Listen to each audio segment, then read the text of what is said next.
Hey guys, what's going on? It is Ash here coming at you today with some strategy for using bowlers at Town Hall 10. Now, I have shared a decent amount of bowler content for Town Hall 11. However, I realized that I've only shared, I think, maybe one video dealing with bowlers at Town Hall 10. So today's episode will be specifically how to take out these ring bases using level 2 bowlers. And all of these replays will be without max heroes. So I think that's important to show that you can definitely use these strategies not having 40-40 on your heroes. So 2 bases will be against ring bases, and 1 will just be against a random trophy layout at Town Hall 10. So there's going to be a similar theme to really all these ring bases, no matter if you're Town Hall 10 or Town Hall 11, and that's basically establishing the funnel to get to the core. That's the #1 goal, the #1 objective on these attacks. So here, you're going to see French uses a really good tactic. He's going to do 2 separate bowler walks, and these bowlers, because the core is so dense defensively and the perimeter is so weak, most of the time against these ring bases, you have to obviously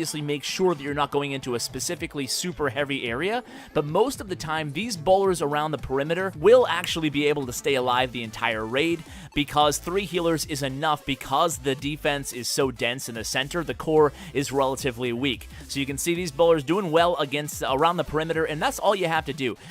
Against a base like this, if you want to try this tactic with the 6 healers, go ahead and first choose your entrance on the base. So I like attacking a base kind of like French did here, from an angle where you're hopefully, in a perfect case scenario, it didn't really work out perfectly here, but hopefully you'll be engaging that clan castle at the same time as hopefully the archer queen, basically in the middle of the base. You really want to work the attack so you're freezing as much as you can.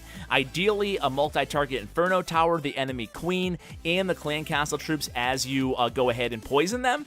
And then what you do is you start 2 specific bowler walks on both sides of that entry point. You jump into the core, delay a little bit, go ahead and lead off with your golem and your king and your queen, send the bowlers in, rage, freeze, as easy as that. But you have to set up that nice funnel into the core of the base, otherwise you're liable to get a 1-star attack. So here, Legion of Loons is going to be attacking this base. Again, note the hero levels, pretty much a Town Hall 9 who just upgraded to Town Hall 10 within the last couple months, and then he upgraded his bowlers. So he's trying out these bowler attacks, and he's having a lot of success with them. Now, against a base like this, there's really 2 things you want to be aware of. #1 is he started with essentially what were the beginnings of 2 bowler walks. However, against a base like this, he did not want the bowlers to walk. He just wanted to make sure he established that core leading straight to the center of the base, clearing out all those side units with those healers and those bowlers deployed a little bit ahead of the main force. And thing #2 is you'll notice that Legion of Loons entered this base facing both of the Inferno Towers from the broadside, so essentially at the same time. That's actually okay to do, especially at Town Hall 10, even when you're rocking only 1 freeze spell. It's really important that you rely on that rage spell right off the bat to take down the first Inferno Tower, and you don't burn that 1 freeze spell too early into the attack. So go ahead and watch this one over again if you want a nice blueprint for a base like that.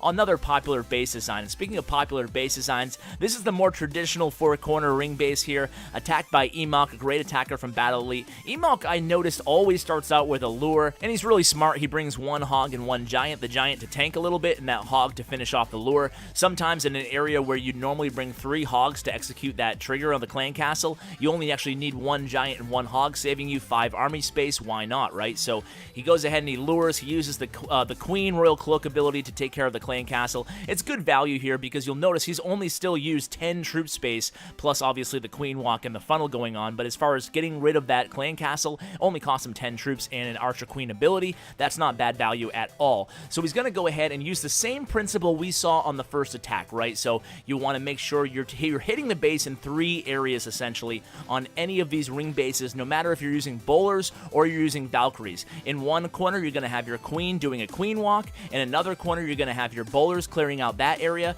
Now, if you want to, you can go ahead and use 2 bowlers in both corners, and then use your queen in the center. It's really up to you, up to the base design. The biggest thing I really look at when deciding whether to use a queen walk versus 2 bowler walks on a base like this is basically the expos. I want to make sure that my queen isn't going to be targeted by an expo, so if your entry point is in an area where an expo probably facing ground is right near that queen entrance, it might be kind of shaky to try to keep in touch with that queen the entire raid, making sure you keep her alive, maybe having to use a rage spell on her. Sometimes it's safer just to go with 2 bowler walks, but with that said, if you can find that safe entrance for the queen, I'd always try to go 1 queen walk, 1 bowler walk, walk and then the rest of the army. Now here it wasn't even a bowler walk on the north entrance there. It was just straight up bowlers, just to make sure he got that funnel down, but he only used 4 healers. So there's all kinds of variations, but the principles, again, are the same. You're hitting the base from 3 areas, you're creating that funnel for the bowlers to get to the core, and that's even applicable to Town Hall 11 attacks as well. So guys,